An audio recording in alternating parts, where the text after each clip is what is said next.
tell you I love you way every day. Yeah. I want to be with you night and I'll spare you. I won't do it. I'm excited. Thanks for joining me today. As you can see, I hope you can see if you're watching this, we got our first Getting After It shirts.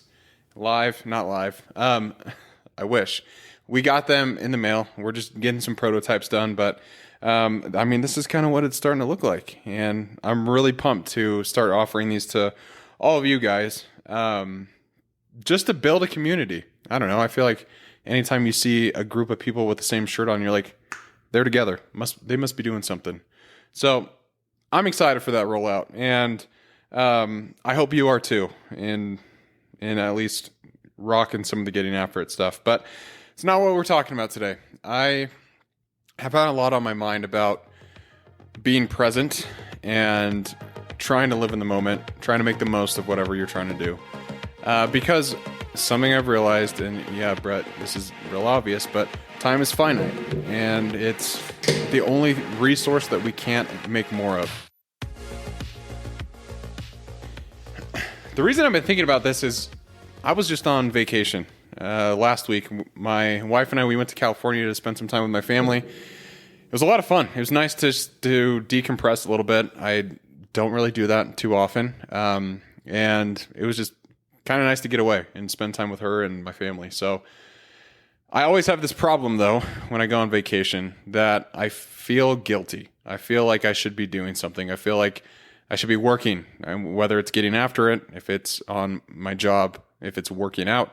Like, I feel like I need to be doing something all the time, which is sad because I want to enjoy those times where I am on vacation, like with my family there, and go to the beach with them and try to be fully present. But it's something I'm working on. I'm not perfect at it. And as weird as that sounds, like, oh yeah, Brett, you're not good at vacation. What a problem to have. But it bothers me. It really does. I wish I was a little bit more relaxed and was able to take some time just to decompress a little bit. But anyways, I was reading this book on the beach that my dad gave me called Whale Fall, and wasn't really expecting much of it. It's a nonfiction book about a diver who, his dad, spoiler alert, if you don't want to read it, or if you don't want to listen to this, skip forward a little bit. Spoiler alert, his dad passes away, and he had a pretty bad relationship with his dad. And his family's kind of written him off a little bit, like, because he wasn't there when his dad wanted him there and he was passing away. Really sad story. And he gets this idea in his head where, his dad was lost at sea. He died at sea. And he says, if I go and recover the bones of my dad, maybe my family will let me come back into the fold and be one with them again. And so he puts on all his dive gear and heads out into the ocean to try and find his dad's remains. And a lot happens, but basically he ends up getting swallowed by a whale. And he's in this whale, which apparently was anatomically correct, where the body is correct. But the diver studied different whales and all the stomachs and that kind of thing, and made sure that the stomach was going to be big enough to hold this guy. So anyways, he gets swallowed by a whale. And it's not until this part where he starts making amends with his dad. He starts making peace with his dad.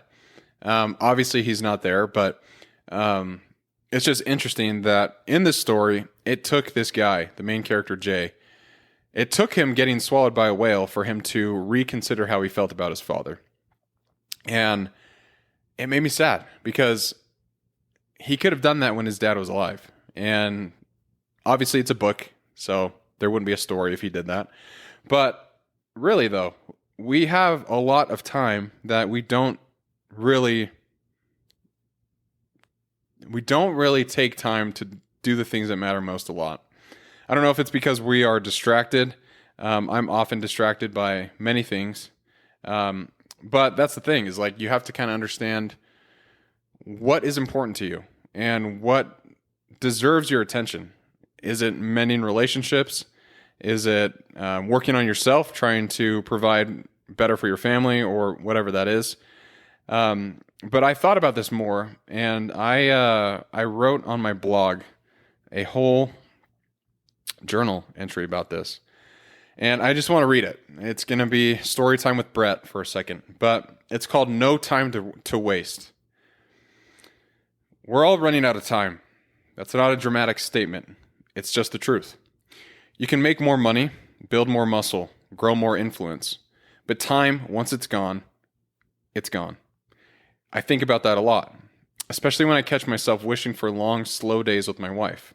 Days where we wake up with nowhere to be, no one else to please. Days where we want to just be together. That would be beautiful, but life doesn't always give us that luxury. So we work with what we have, and we make it count. While on vacation, here it comes. While on vacation, I read a book called Whale Fall. It's a heavy story. The main character, Jay, has a broken relationship with his dad. It's only when he's swallowed by a whale and he's forced to confront death that he finds healing and perspective. He remembers the love, the sacrifice, the lessons, but by then the clock's nearly out. That hit me hard. How often do we wait to say what matters? How many dreams get shelved for later? How many relationships go unmended because pride gets in the way? We act like we'll always have more time. We won't. I don't have all the answers on how to live a meaningful life, but I've figured out a few things. It's not about fame or wealth or social clout. It's not about checking off achievements for the sake of optics. It's not about hustle without direction. For me, life is meaningful when I'm helping others grow, when I feel close to Christ through prayer and faith, when I hold my wife Allie and feel peace in knowing I'm where I'm meant to be. That's the good stuff. Not flashy, not loud, but real. It's easy to get caught up in the grind. It's easy to mistake motion for meaning. But I'm learning that real fulfillment often shows up in quiet ways.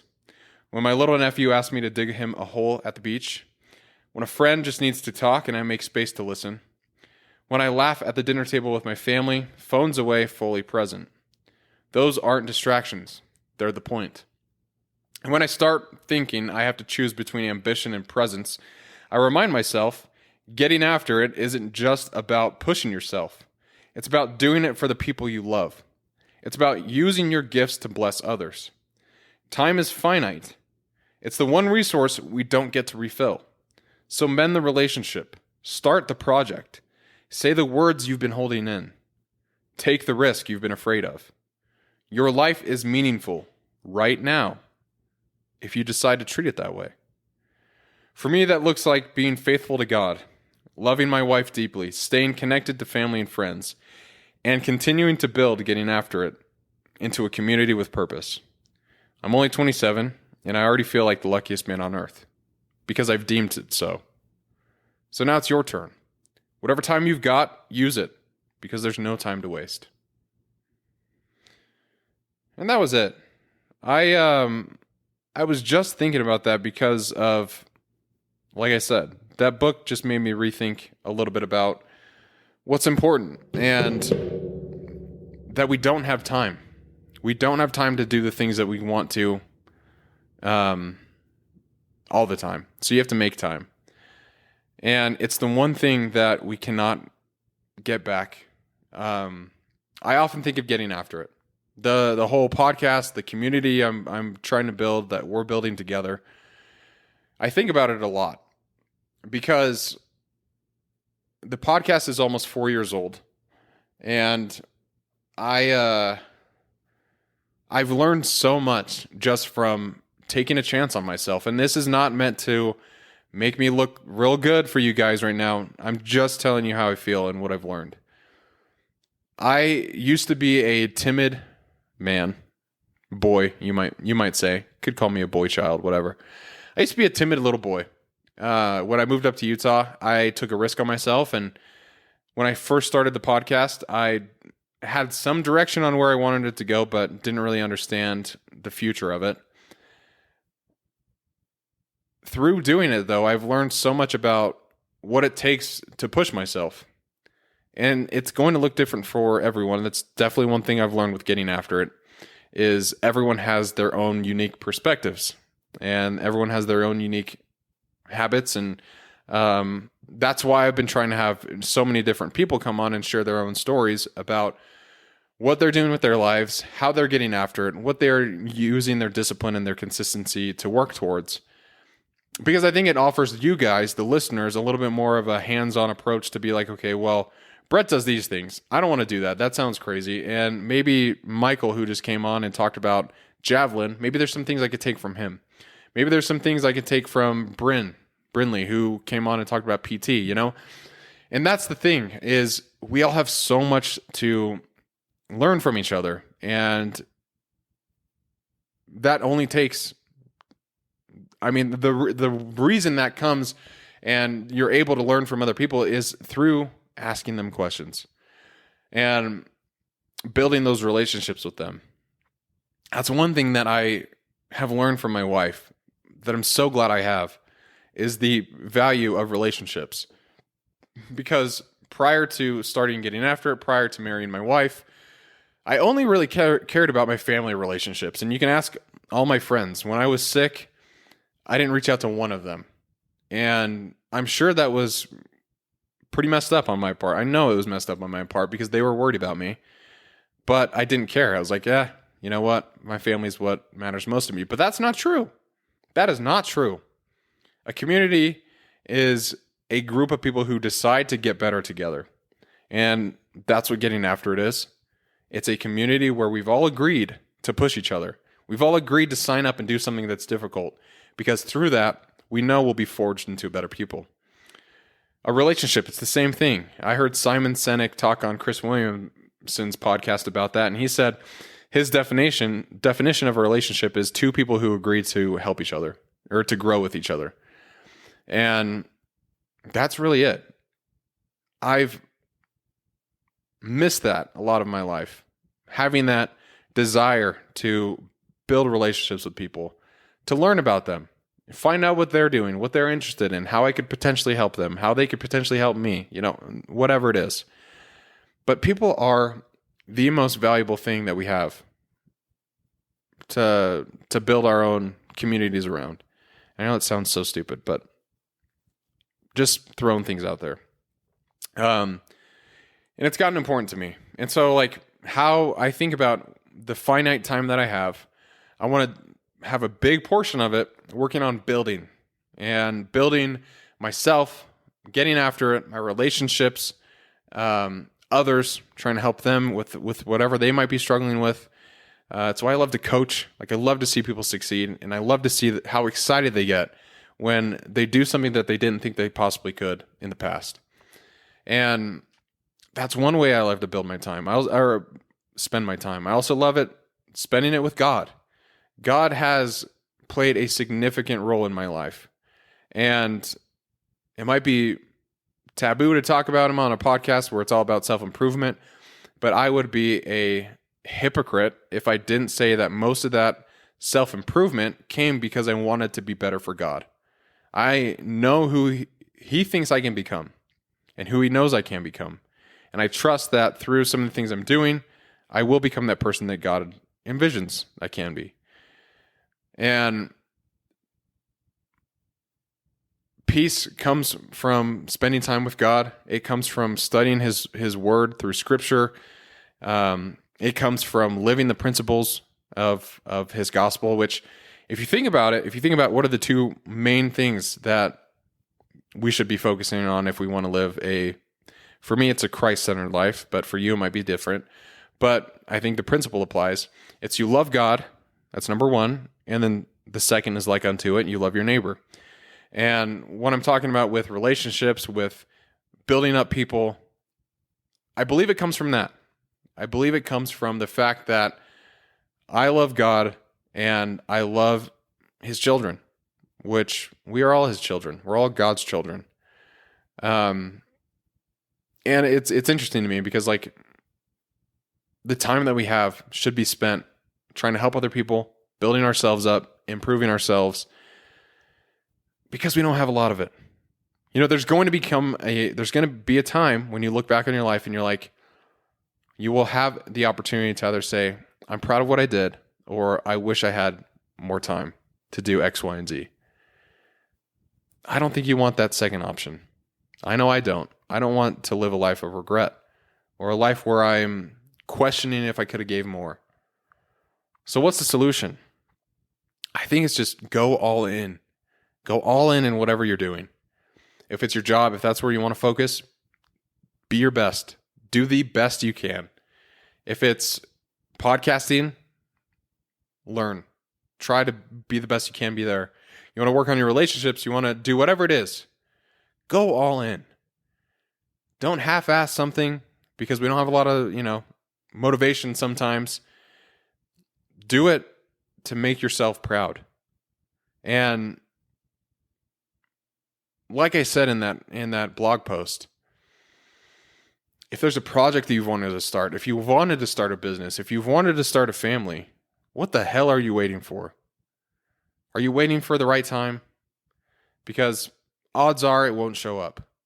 The right time is a myth that we tell ourselves. It is a illusion that we build up in our minds to trick us and to help us feel more comfortable that the right time will show up at some point in our lives. But it's not today. Counter argument here from me. What if it is today? What if you started today? No matter how small the first step might feel like, what if you started today and you just tried something new? Or you had that hard conversation with someone and you want to build that relationship back to where it used to be. But you know, and they know that it's going to take work to get there. So what are you waiting for? Pride is something that can be dangerous. And pride, I think, for me at least, gets into my head and says, yeah, but there's other people who are doing it better. Like with these shirts that I want to launch, I want to build a website, send them out to everyone so people can wear Getting After It apparel and show their people, they're part of a community that wants to improve. And that community is aimed to help each other grow as well. I want to do that. And it's been something I've wanted to do since the beginning. And why did I wait so long? Honestly, fear. I made up the excuse that, man, I'm so busy. Yeah, I might be, but it's important to me. So I try and make the time for it. And same goes for you. Like, if you want to get into shape, don't wait till January 1st. That's that's 5 more months from now. Don't wait till that moment. Start now. You'll become so much better if you start now, and then by January 1st, you're like, okay, well, let's make more specific goals here. What else can I do? Time is precious. We all have 24 hours in a day. You decide how you want to spend them. And the last thing I'll say on this is, if you spend your time wisely, you will not live a life of regret. And the definition for me of spending time wisely is doing things that give your life meaning. That doesn't mean it's not going to be hard. It doesn't mean it's going to be easy all the time. Because let me tell you, running is something that I think gives myself meaning. It gives me time to think. It lets me exercise my body. But it's hard as hell. But I feel great every time I do it. And it's not easy, but it's meaningful to me. Podcasting, same thing. Spending time with those that I love, that's not really a hard thing to do, but it's very meaningful for me. And so if you are struggling to understand what is meaningful to you, take out a journal and just start writing some things down. Right at the top, that question, what is meaningful to me? And then start brainstorming. Think about it as like you're back in elementary school and you're trying to make a bubble chart. Just brainstorm. No one's going to tell you how to live your life. No one's going to tell you how to spend your time. That's all up to you. And you either have the opportunity to make the most of it or waste it. But it's a valuable resource, and you should treat it as such. I appreciate you guys for listening to this episode. I know it was a little bit of a shorter one. It's a solo one. I haven't done that in a while, but we got some good guests coming up soon, and I'm excited for them to join me on the conversation couch. So you guys keep pushing hard. Spend your time wisely. Figure out what makes your life meaningful. Ask me for help if you need it. And as always, keep getting after it.